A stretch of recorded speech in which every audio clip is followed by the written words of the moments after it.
Welcome to the Sharkpreneur podcast with Kevin Harrington and Seth Greene. Kevin Harrington is the inventor of the infomercial, one of the original sharks from the hit TV show Shark Tank, and has generated over $5 billion in TV and digital direct response sales. Seth Greene is the world's first trusted authority on cutting-edge direct response marketing, a best-selling author, and the only 3-time Marketer of the Year nominee. On the podcast, Kevin and Seth interview sharkpreneurs who share straight talk on what it takes to explode your business. 49 faces looked to him in triumph. Over the last 12 months, they had each taken turns and promoted his business for a week at a time, driving over $987,342 in revenue. What if you had a network of 50 centers of influence who promoted your business every week for a year? Grab your copy of the #1 Amazon best-selling book, The Ultimate Guide to Growing Your Business with a Podcast, at 33% off the Amazon price by going to ultimatepodcastbook.com. Again, that website for 33% off the Amazon price is ultimatepodcastbook.com. Welcome to the podcast. This is your co-host, Seth Greene. Today, I've got the good fortune to be with Robyn Goldenberg from Strategy Leaders. Robyn, thanks so much for joining us. Thank you for having me, Seth. This is great. Our pleasure. So let's go back in time a little bit. How did you get started? Yeah, so Strategy Leaders has existed for 30 years. My mom actually started the company, and I joined her during college, basically to do some admin tasks. And over the years, it's sort of grown to now I am president here, and that's kind of where we are. Okay, I'm sure the longer version should probably be in a book somewhere. Tell everybody a little bit about what Strategy Leaders is and what you do. Sure. So Strategy Leaders is a business consulting company. We work specifically with business owners, privately held businesses. A lot of people call those small businesses. But typically our clients are anywhere from 2 million in revenue all the way up to 30. I like to say that a lot of our clients are in kind of that messy middle. So they have already done the startup stuff. And now they're really operationalizing, systematizing, and trying to figure out how the business runs without the owner. And we work with them through that process. Awesome. And when a company says comes to you and says they want to grow, what are some of the things you look at to determine whether that's actually achievable? Yeah. So the first thing we look at is actually historical. So we start talking about, okay, what have you done in the past? Not just revenue. Revenue is great, but it's just kind of a pretty number. But profit, cash flow, we're looking at amount of sales, how much effort you've been able to put in there and things like that. And how much effort has come from the business owner specifically versus like they have a team and we could maximize and optimize that team. And so once we have kind of that data in place, we start to talk about where do you want to be in 5 years? Where do we want this business to be? Where do you as a business owner want to be in 5 years? And that could be like, I don't even want to really be in my business, which is cool. And so then we can start working towards those goals. What are some of the most common mistakes that you see companies making that you're kind of helping them fix? Yeah, so what I would say is some of the common mistakes that I see is the first thing is that the business owner has relied on this business as kind of their personal piggy bank. So there really isn't a separation of my personal expenses versus what's a company expense and things like that, which obviously can kill your value, kills your bankability, stuff like that. But I see so many business owners spending time in the day-to-day operations instead of those revenue generating activities. And so what I like to tell business owners is you're the most expensive employee in your business. And we should use what that cost is and your brain power to generate revenue and grow your business. And then I think the other part is that we're really bad as business owners, like to let things go. And trust the people around us. And so while I might want to be out of the business or move towards more revenue generating activities, ultimately I feel like if I let things go, the whole thing will go. Absolutely. How do you help leaders kind of balance that vision, that big picture with the operational realities that you're trying to get them out of?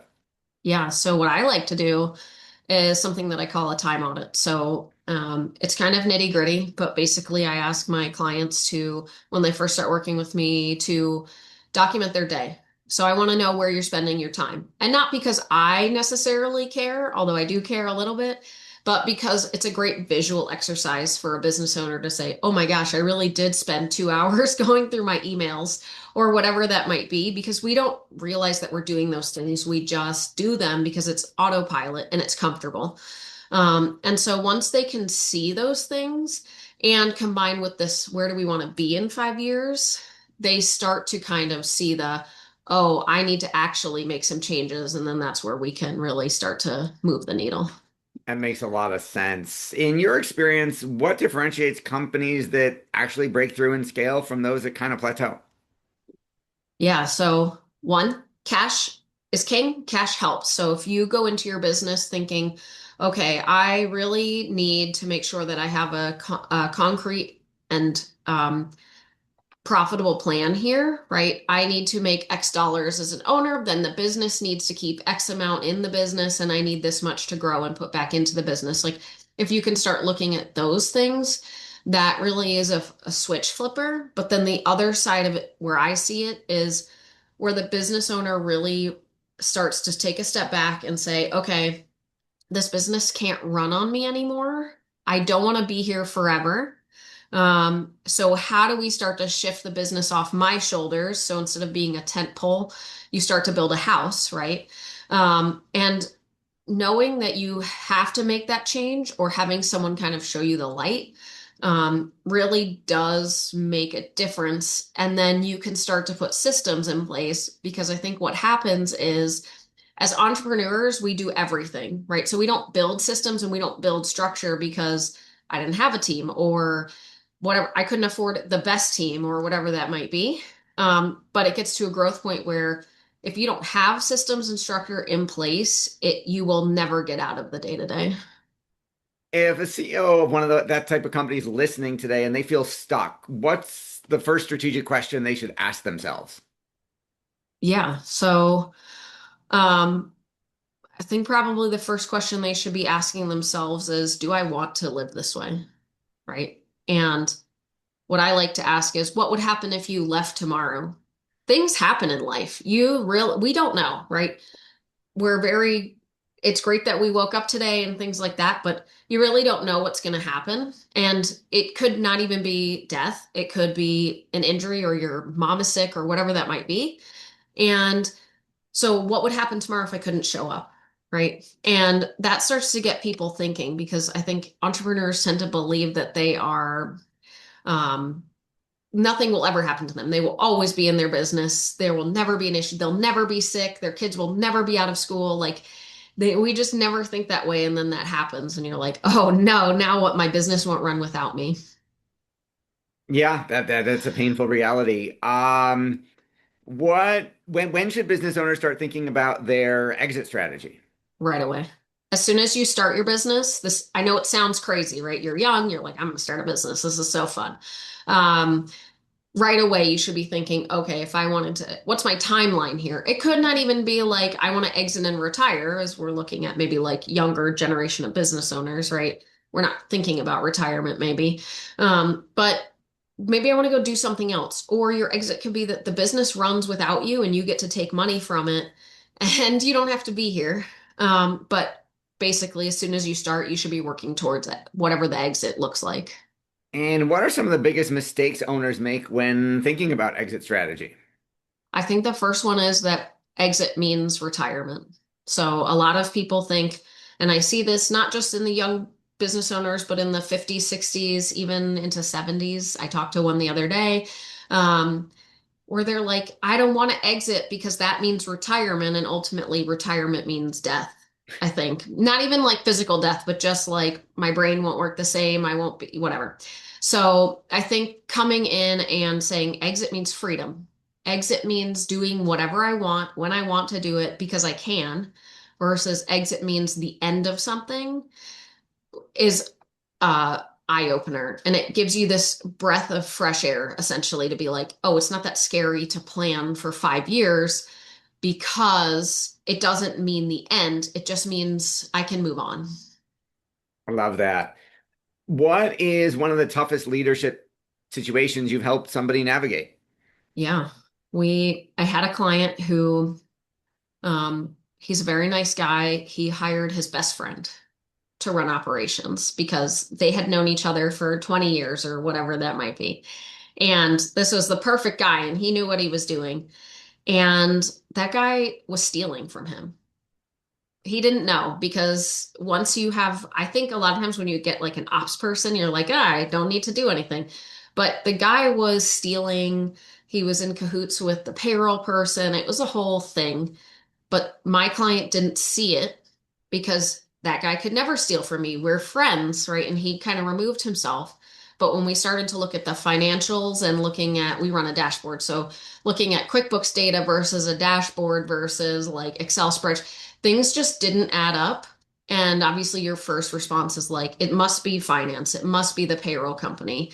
And so we started to kind of like needle our way in. And I had to coach him through like, okay, well, you have to fire him. You have to call the police. Like, we have to do all these things that feel really uncomfortable because this is supposed to be your friend.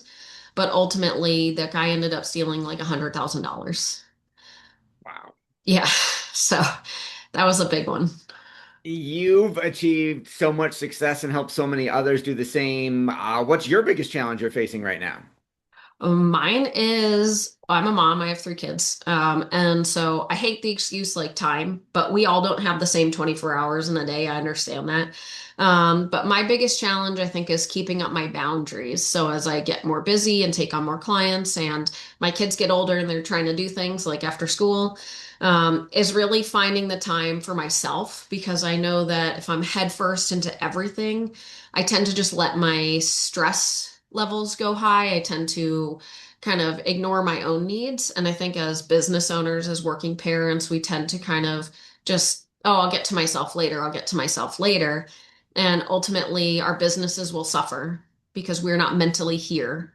And we're just stressed and short, and it just doesn't work. And so, my biggest challenge right now is setting aside time in my calendar to be like, nope, this is where I go to the gym and this is my non-negotiables and I'm going to take a break and go for a walk or whatever. I'm going to eat lunch, not at my desk, like whatever that might be.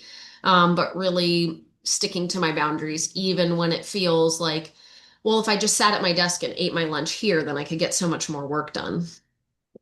Your passion is obvious. What do you like best about what you're doing? I love small business. We are the number one employer essentially in this country. We support communities. We're giving back. It's not just like businesses like mine where we're business consultants and we're kind of like the people behind the curtains, right? It's your Main Street businesses. We are here to be part of the community. It's not the same as corporate America. And there are so many amazing faces and people in this community. But we are trained from early start that we live in silos, that we shouldn't talk to each other, that it should be hard, that we should just pour ourselves into these businesses and never have a break. And that's not true. And so what I love about working in this space is seeing business owners make that change where they're growing, building scalable businesses and finding time for themselves, for hobbies, for their family, whatever that might be. You can just see the weight come off their shoulders. And that is really why I do this. That's awesome. For our folks who are watching or listening who want to learn more, where is the best place for them to go? Yeah, you can head to my website, strategyleaders.com. I'm also like a LinkedIn fangirl. So if you can find me on LinkedIn, I connect with everyone. You can send me a DM. I'd love to chat. All right. This has been Seth Greene with Robyn Goldenberg. Robyn, thanks again for joining us. Thank you. Thanks everybody for watching or listening. We will talk to you or see you next time. Why do so many businesses struggle while others seem to explode overnight? Do you wish you had the secret to this type of exponential growth? Now, I've scaled more than 20 businesses to over $100 million, and it's not just luck. In my new book with Mark Tim, Mentor to Millions, you'll learn the repeatable framework I use in all my business ventures for massive success. Order at kevinmentor.com and get over $1,000 in bonuses. Head to kevinmentor.com.